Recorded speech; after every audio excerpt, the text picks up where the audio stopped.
I'm really excited to be part of the PUMA family. I mean, it's a decision that I've been thinking about for a while now, and I know how they take care of their athletes. I have a very good friends, as you know, on the PUMA family. I think it's the right decision for my career so far.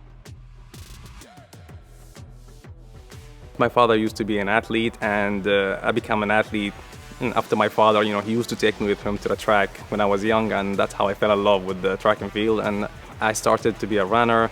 I did like a long jump, triple jump, and high jump. To be honest, being a high jumper was a part of following my feelings. Even though I was really bad, I was always the worst at the group. But somehow I just felt it's something for me that made me happy.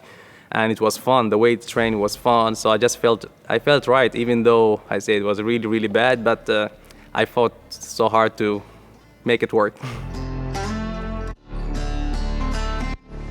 To me personally, there's always next. I always look to improve myself in different sectors. Like I've accomplished, I would say 99.9, if not 100, of the goals that I set to myself. But there's always something to improve, and I believe there's always room for improvement.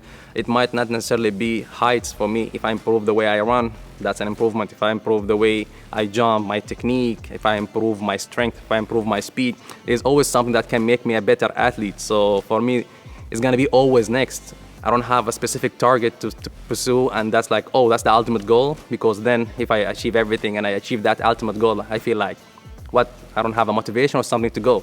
So that's why if you come to my house, you will never see any of my medals or trophy or anything. I don't have anything on display. I keep everything hidden, because for me, I don't want to feel like I've done a lot. For me, what's next is the way of motivating myself.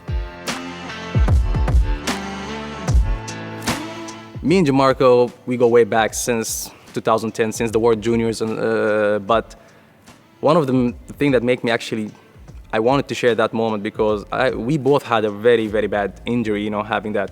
At one moment, when I broke my foot, I was trying to jump the world record, and then a few moments later, everything just, twisted and broken. So imagine, at 1 second, you are the best in the world. A few seconds later, you can't walk, and I just said to myself, if I ever gonna have this chance again to jump, do what I love to do again, I will try to enjoy it. I will try to do it different, and I will try to appreciate the process, because sometimes when you focus so much on one thing, you don't really take the time to enjoy the process. Jamarco, the same thing, have a very bad injury. And for me, I know just coming back from that injury, it took almost went to hell and back. I remember I was in doctor visits more than stadiums. You have to wait a little bit. At one point, it just seems like impossible. This is not gonna work. It's so much work. Of course, people told me how difficult it was, but you don't really know until you actually go through it. It took me for almost a year and a few months to actually be able to jump again, but it was a whole different level. Coming back to walk again is a big improvement. Coming back to train, it's a whole nother level.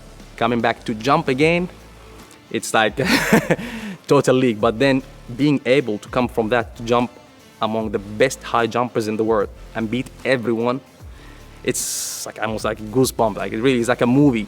And then I know it took from me some emotionally so much, physical training, mental toughness. It really humbles you, and you start to appreciate coming from that. And then when me and Jamarco were jumping in the Olympics, we just realized that, hey, we come from where we come from.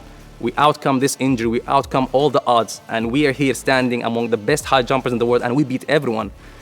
And that moment for me is we're already winners. I know I don't deserve to have silver, because what I did, and he did the same. So for me, the ultimate finishing was sharing that moment.